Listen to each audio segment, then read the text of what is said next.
Hello guys, good afternoon. Ayan po, kain po muna tayo ng dessert. Ayan, Graham's po. Sa ngayon po, dito pa rin po kami nag-i-stay sa Sabang, sa Puerto Galera. Hindi po kami muna makabiyahe dahil masama pa po ang panahon.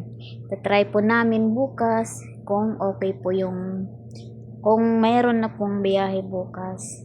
Napuntang Batangas. Ayan po. Kaya ngayon wala po tayong gagawin kundi kumain muna. Yan po. Stay at home po muna tayo ngayon mga guys. Keep safe po palagi.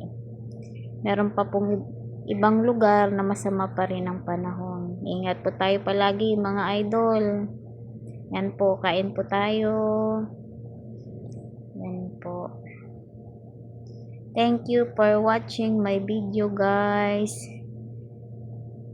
Sana patuloy nyo rin po suportahan. At salamat sa lahat sa mga nagpa-follow. Thank you so much. Sa mga star sending. Thank you po sa lahat. Po yung asawa ko naglalambing. Finish na naman po yung hen ko. Sana po maging maayos na po ang panahon bukas para makapagbiyahe na po kami. Bye-bye po guys. Keep safe.